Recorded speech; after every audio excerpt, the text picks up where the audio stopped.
क्या आपको कभी ऐसा महसूस हुआ है कि आपका जीवन किसी एक ग्रैंड प्लान का पार्ट है जिसे आपने अपने जन्म से बहुत पहले चुना था? अगर मैं आपको ये बताऊं कि आपके जो संघर्ष और चुनौतियां हैं वो कोई रैंडम नहीं है, बल्कि आपको बढ़ने और विकसित होने में मदद करने के लिए डिजाइन किए गए हैं। ऐसी एक कहानी सैली की है जिसकी जिंदगी व्यक्तिगत और शारीरिक चुनौतियों से शुरू होती है। एक कंट्रोलिंग मैरिज, फाइनेंशियल स्ट्रगल और मन का जल्दी थक जाना, जैसे कि किसी काम में मन नहीं लगना। ऐसे अपने सवाल और जीवन के संघर्ष को समझने के लिए वो डोलोरस कैनन के पास जाती है। अब डोलोरस कैनन उसका पास्ट लाइफ रिग्रेशन करती है। तब सैली ने जो देखा वो आपको हैरान कर देगा। सैली ने सम्मोहन की अवस्था में उसने खुद को एक ऐसे शहर में पाया जो स्पेस में फ्लोट कर रहा था, और वो एक ऐसे डोम में था जो उसे पूरे शहर को ढका हुआ था, जो अंतरिक्ष में तैर रहा था, जहां उसे पूरी तरह से प्रकाश से बने एंटिटीज की एक काउंसिल का सामना करना पड़ा। यह बिल्कुल साइंस फिक्शन जैसा लगेगा,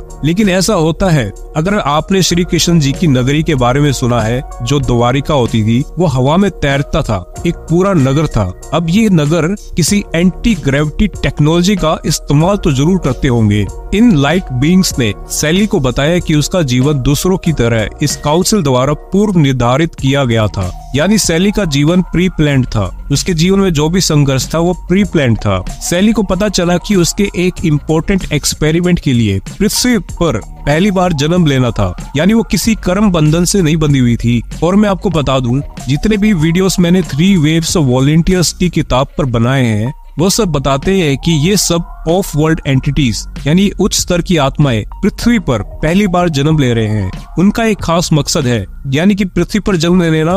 तो वो सब उन्नत आत्माएं हाई फ्रीक्वेंसी ऊर्जा लेकर आते हैं, जिससे इंसानों को जो तबाही की तरफ वो जा रहे थे उन्हें बचाया जा सके। सैली को बताया गया कि पृथ्वी पर उसकी भूमिका ग्रह को हायर डायमेंशन में ट्रांजिशन करने में हेल्प करना था, जो कि बेहद अनोखी और अभूतपूर्व घटना है। अपनी थकावट और शंकाओं के बावजूद सैली इन असाधारण बदलाव को देखने और इसमें योगदान देने के लिए इस जीवन को चुनती है। उसके नाम और जन्म तिथि में एक वाइब्रेशन पैटर्न था, जिसने न केवल उसे बल्कि उसके आसपास के लोगों को भी प्रभावित किया था। उसे बताया गया कि उसकी ऊर्जा में दूसरों को ठीक करने और दूसरों के लिए एक पोर्टल के रूप में कार्य करने की शक्ति है, यानी वो दूसरों की हीलिंग कर सकती है। लेकिन सैली जो थी वो भय और आत्म संदेह से जूझती रही, क्योंकि वो एक एम्पाथ थी। अब जो एम्पाथ होते हैं वो दूसरों की भावना को एब्जॉर्ब कर लेते हैं। ऐसे लोग दूसरों की भावना को तुरंत भाप भी लेते हैं।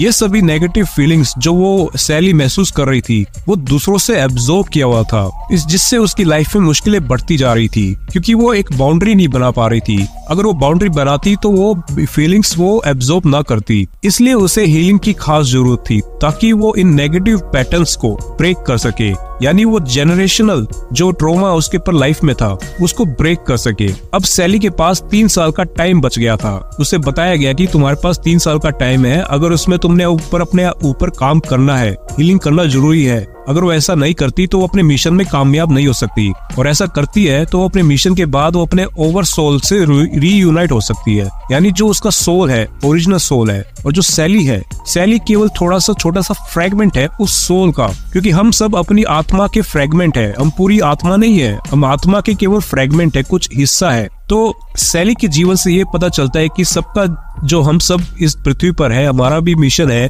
कि पृथ्वी को हायर डायमेंशन में लेकर जाना। तो आप इस चैनल पे बने रहिए, लाइक और सब्सक्राइब जरूर कीजिए। धन्यवाद।